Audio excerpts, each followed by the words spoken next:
Personal Log, Commander Timoteus Sorensen, Vanguard Delta-Se. After slipping away from Akala, we had a fair chunk of time to ourselves before we arrived in a new system. Our navigator had sent us off to neighboring Anaea, another arid backwater, though marginally more verdant than the last. I had instructed the crew to complete various maintenance and training tasks during our transit, while I thought ahead to our latest contract. As we pulled into orbit over Anaea, I brought the rest of my mech warriors into the loop. A local outlaw was causing the typical host of problems for the planet's leadership, and was seeing increasing success in rallying civilian support for her merry band. The local government had no need of a Robin Hood wannabe in their midst, so they brought us in to remove the upstart pirate.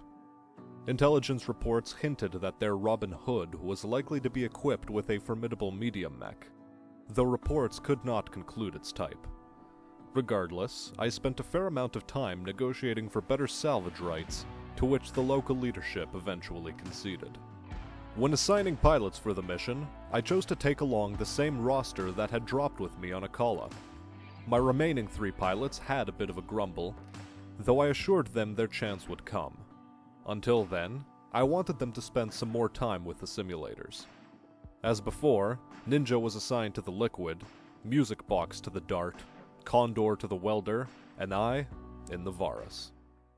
We touched down on the hilly shores of a small lake, and swiftly moved towards higher ground. We picked up a couple of radar contacts, the first of which revealed itself to be a Stinger 3G. I jumped forward to harass our first contact, while a Locust 1M unleashed an LRM salvo from the background. Thinking we had caught the bodyguard detail unawares, Ninja jumped forward as well, targeting his weapons on the Stinger. He took a sizable LRM salvo for his efforts, no doubt launched by our primary target. Condor and Music Box then took their cues, in an effort to eliminate the Stinger, though the bastard was able to jump away. We continued to exchange fire with the Stinger, with Ninja landing a couple of shots, while the Locust and our quarry continued to dump missiles at the Liquid. I advanced, thinking I'd make short work of the Stinger. Disappointingly, all of my shots missed. Music Box 2 was unable to land a killing blow, and the Stinger jumped away again, pelting the Liquid with laser fire. Finally, Condor showed us all up by melting the entire right side of the Stinger.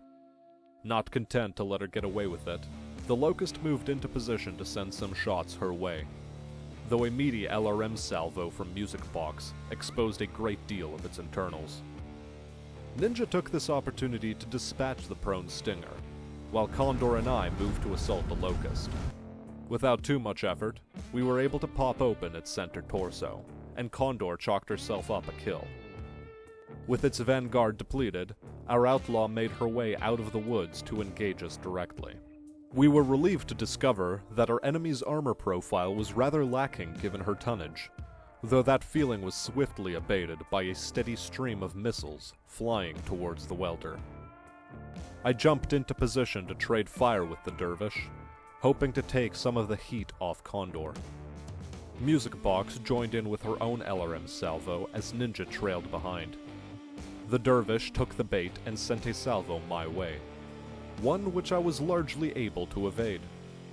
This gave Ninja the opening he needed to advance and lend his own guns to the fight. Again, in an effort to cover for my lancemate, I dashed onto uneven terrain, hoping to keep the Dervish's focus, while the rest of my lance advanced. All the while, we kept sending shots at our foe, eventually stripping open its right arm and leg. Sensing blood in the water, Condor moved to close the distance. In her haste, however, she had gotten under the Dervish's guns, leaving herself exposed to plunging fire. Luckily, her armor continued to hold. Moments later, I noticed Ninja slide in beside me, and with an accurate laser hit, he was able to destroy the Dervish's right arm. Music Box kept up the pressure with her LRMs, as Condor continued to draw ever closer to our prey. Under sustained fire, we witnessed the initial signs of a pilot cracking under pressure.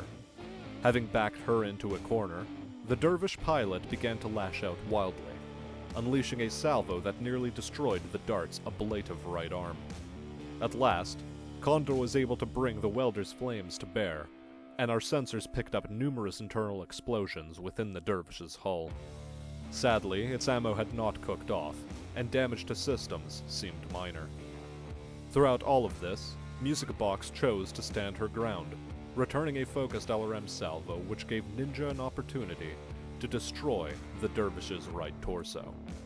With its effective weaponry cut in half, the dervish sent a pitiful final salvo at the dart before Ninja clipped its right leg, knocking the mech over and knocking out the pilot.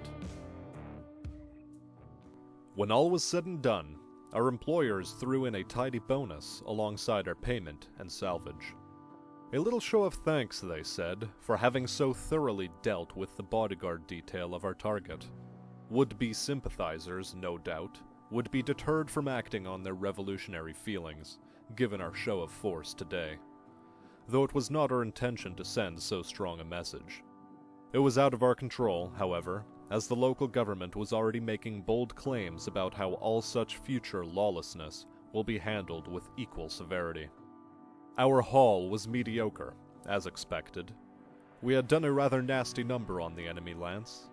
There was little left to pick up after we had almost cored all of them. Luckily, we were able to hang on to most of the dervish's bits from the left side, and the locust and stinger parts we pulled were good enough to sell later on. Aside from that, there wasn't much else to hang on to, other than a spare medium laser and an SRM-2 launcher, as well as a small jump jet and an ammo feed dedicated to short-range missiles. The local government requested that we stay in orbit in the case that any more trouble might arise. We had no other jobs penned into the calendar, so I accepted the offer. It would give us a chance to repair our mechs and to put in more hours on the simulators. And the crew would also enjoy being able to take advantage of some R&R planetside. Besides, our spirits were high, and we weren't expecting to deal with any more bandits now that we had taken out their leader.